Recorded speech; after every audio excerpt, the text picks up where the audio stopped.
the basic structural and functional unit of kidney, we call it as nephron.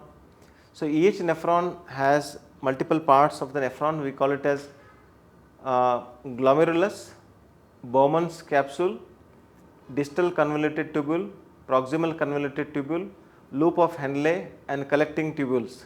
So, the diagram will show you about how the structuring is done. So, there will be one artery, we call it as afferent artery, one artery which comes in, and one artery goes out, we call it as efferent artery, and there is a structure which is like a cap or which is like a umbrella, wherein one artery comes in and on other side artery exits, and in this there is a capsule, we call it as Bowman's capsule, where there is a filtration happens. So, low molecular weight, less molecular weight contents or toxins of the body will get filtered out, and structures like glucose or proteins will not be filtered from this Bowman's capsule, and it will be taken back to the body. Whatever is filtered out, it will be taken into a loop of kind of a long loop, we call it as proximal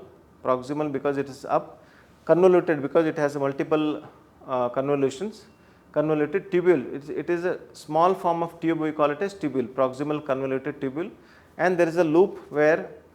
the proximal convoluted tubule will end and it will be supplied by a mesh of the blood, which we call it as loop of Henle.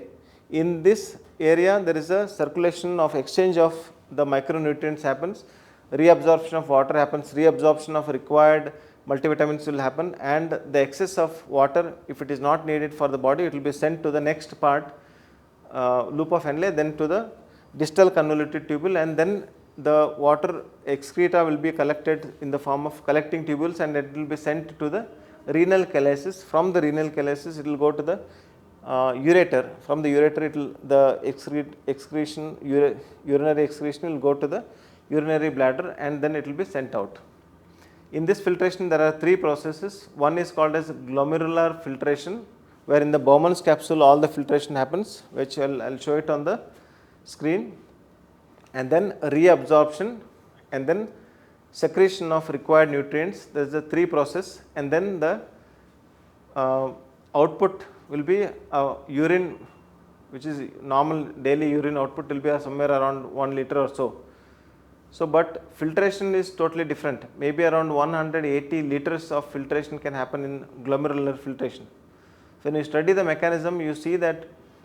the intricate mechanism of body is such a delicate mechanism, such a marvelous creation, where once we know this about these parts, we feel fascinated and we want to study more about this. So, in yogic terminology, we ask you to take more of the fluid intake in a way to flush out the toxins from the body.